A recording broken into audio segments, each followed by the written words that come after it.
పవన్ కళ్యాణ్ గారు ఏమంటాడు? అసహ్యంగా మాట్లాడినందుకే ఈ రాష్ట్రంలో దాడులు జరుగుతున్నాయంట. చిన్న కామెంట్ చేశాడు. ఉప ముఖ్యమంత్రి గారు అసహ్యంగా మాట్లాడినందుకు దాడులు జరుగుతున్నాయి. అసహ్యంగా మాట్లాడితే దాడులు జరుగుతాయా? నాకు తెలియక అడుగుతున్నాను పవన్ కళ్యాణ్ గారు. అసహ్యంగా మాట్లాడితే దాడులు జరుగుతాయా?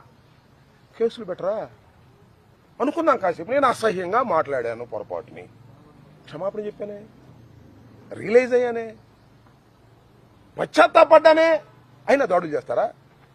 దాడులు చేయటాన్ని సమర్థించావు పవన్ కళ్యాణ్ గారు, తప్పయ్యా.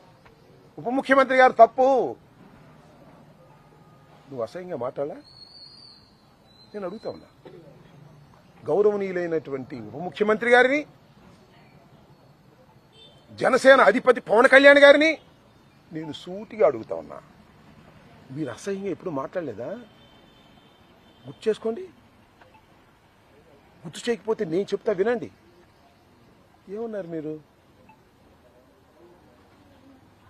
ఏమన్నారు గుర్తుందా? ఇప్పుడు వింటున్నారా మీరు? వినకపోతే యూట్యూబ్ ఆన్ చేసుకుని నేను మాట్లాడే మాటలు వినండి. YCP MLA